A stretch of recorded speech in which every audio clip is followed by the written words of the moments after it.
basketball, he built confidence in those guys. And when Steve Kerr came in, he had this concept of ball movement on selfishness. Those two things together led to us really having an incredible season. But I got to give credit to a lot of guys that weren't there. A lot of guys are still playing currently, and they couldn't be there. But the three of us, Brandon Rush, Mo Spates, and myself, came to represent. Oh, congratulations. That was a beautiful reunion. We had Mo Spates and Brandon Rush out at the Gatehouse, and we shared some stories there, so it was nice.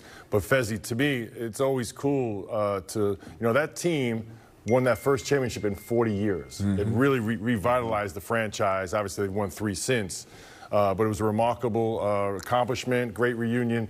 But it's funny, as you mentioned, you guys actually kind of did the two-timeline thing. That's right. With the vets and the youngs, and made it work. It's so funny now because we came back and we're looking at guys like Kevon Looney. Kevon was the young guy back then, and we're asking, like, it's kind of crazy because now you're the old veteran for the Golden State Warriors. So it's just time is crazy, and it's really good to see those guys, but also really proud of the Warriors, how they sustained the success. And that parade in Oakland, California that season was just special. Yeah. Special. So I'm glad you got your due. As you check out this graphic here, the Warriors, maybe they reminded us of that team back in 2015. Look at this, the largest combined scoring margins over a 3-game span in the Steve Kerr era. They've blown out teams over the last 3, blown out Sacramento, Charlotte, and of course the Dallas Mavericks. Yeah, this is impressive.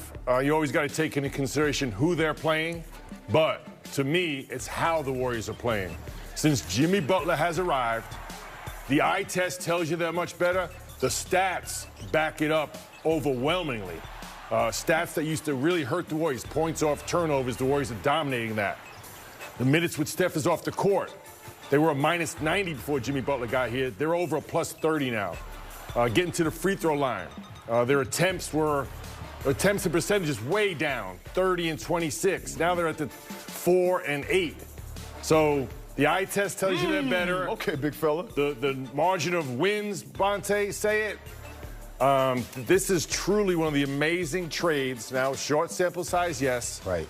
But statistically, eye test, I can't think of a trade where you got a guy and has changed things so dramatically in a short amount of time than Jimmy Butler. And what makes it more amazing to me, we all know the Warriors have a unique offensive system. He has fit in seamlessly, and he's the exact opposite of how they play. So this has been a dramatic change. And I think this catapults the Warriors' playoff hopes dramatically. The biggest thing that I saw was Jimmy Butler coming into the Warriors when they were on the 5-game road trip. He got on the road. Like, they didn't even have practice, and Jimmy Butler came in and fit in seamlessly, like you just said. I'll look at the defensive side of the floor.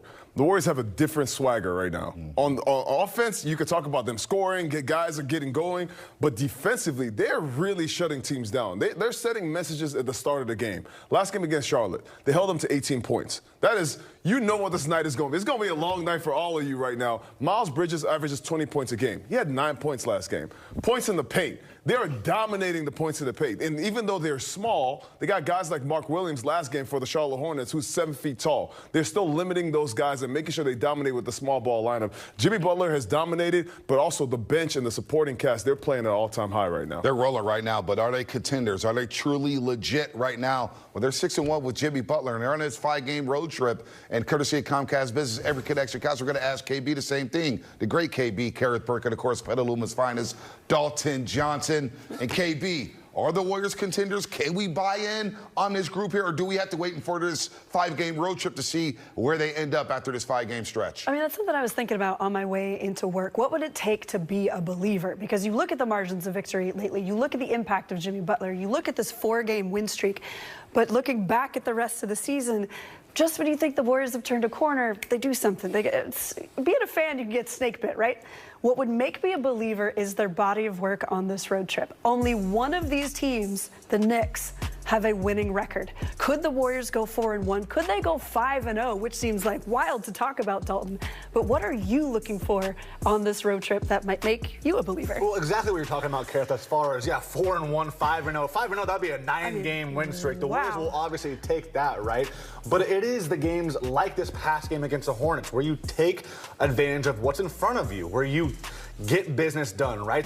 You can't worry about who's on the schedule. You can get lackadaisical against some of these lower tier teams, but the Warriors didn't do that against the Hornets, and that's what I'm looking for them to do on this road trip, where, as you brought up, only one team with a winning record. So I think I'm looking for two things overall on these 5 games. That will now be a 12-game sample size of Jimmy Butler. Still small, but now you're talking about double digits. You're seeing him really ingrain himself, be more and more conditioned, and we haven't seen a Jimmy Butler takeover game. He's averaging 18 points. He's had 3 20-point games with the Warriors, but he hasn't had to take over a quarter or long stretches. I want to see if there's an opportunity for that. And then number 2, obviously, is the reintegration of Jonathan Kuminga. How does he fit? Does he try to do too much? And how does he fit, especially just defensively? The little things with Jonathan Kuminga. Those are the 2 things I'm looking for to see overall how successful those 5 games can be. Yeah, there's one more thing I'm keeping an eye on, too. The Warriors have been a part of 34 clutch games. They've not been in a clutch game since the All-Star break. Could we reach a point where we stop talking about these clutch games? Can the Warriors really be in control from the beginning of the game? Or if they have a little slip up, because it is a game of runs, can they be in control at the end when it matters? No more clutch games, guys, at least not for a little while. No, we love the ice and chill format that we're seeing right now with the Golden State Warriors, KB and DJ here. But we look at the playoff odds here. The latest playoff probabilities for the Golden State Warriors. How about this, Fezzi Phil? Last Saturday, before that game last Saturday, excuse me, last Friday night against Sacramento, they had a 7.6% chance to get the 6th seed. That's risen up to over 24%. And with the win today, they may be inching closer to 30% to getting that 6th seed and avoiding the play-in altogether. But you look at the box, the Warriors basically, they're not going to be out of the box. They're going to be in the box at some point, so they will get at least 1 extra game in the regular season, but they're hoping to get up to 6 and higher. I wonder how many people who were voting right there were listening to the Draymond Green podcast. That's what I want to know first. Second, it sounds like everyone right now is starting to buy into the Warriors. I remember earlier in the season, there was a 7-game road trip. And with that, I said they were going to go 5-2 at the time. And everybody looked at me like, wow. Now you just heard Dalton and KB gave the possibility of them going 5-0 on this road trip. It sounds like people are buying into the way the Warriors are playing. They're playing well defensively, offensively. I love the fact that Brandon Pajemski, Quentin Post, Moses Moody, I got to give a shout out to all the role players on the Warriors, because not only are they playing well when Steph Curry and Jimmy Butler are playing together, but when they're playing separately, these guys are carrying the load offensively. They're carrying their own weight. They're coming out defensively, getting all the stops, getting loose balls, rebounding. Guy Santos has been phenomenal so far. Yeah, I don't think it's anything we heard or the votes. I think it's what we're watching. We're watching incredible basketball, offensive and defense connection. I think their half-court offense, because of Jimmy Butler, has really helped their defense, especially a transition defense. The efficiency offensively, how many times we're watching Pods, Moody, Draymond wide open, whether it be layups or open jump shots. So this team has changed drastically. And, you know, to me, Bonte, the standings are a progress report. It helps you see where you stand and keeps the hope. But the way they're playing is what is the real threat. So that graphic there, mathematical probabilities, not a vote, just simple math here. Maybe somebody who graduated from Vanderbilt. Who knows? So the chances, playoff odds, all that stuff. Not necessarily plus minus. But you can feel it and you can see it. No doubt about that. Energy's changing. No doubt. The energy is changing. And we're going to do some stock watching here. We're going to do some buying and selling. Warrior stock has been rising fast lately. But what about the rest of the Western Conference? We'll break it all down for you next on Warriors Pregame Live. Các bạn vừa xem xong video phân tích của chúng tôi. Sau đây sẽ là video hướng dẫn cách làm một sợi dây trang trí hình bông hoa hướng dương của chúng tôi. Bây giờ các bạn cùng tôi thực hiện cách làm nhé. Hôm nay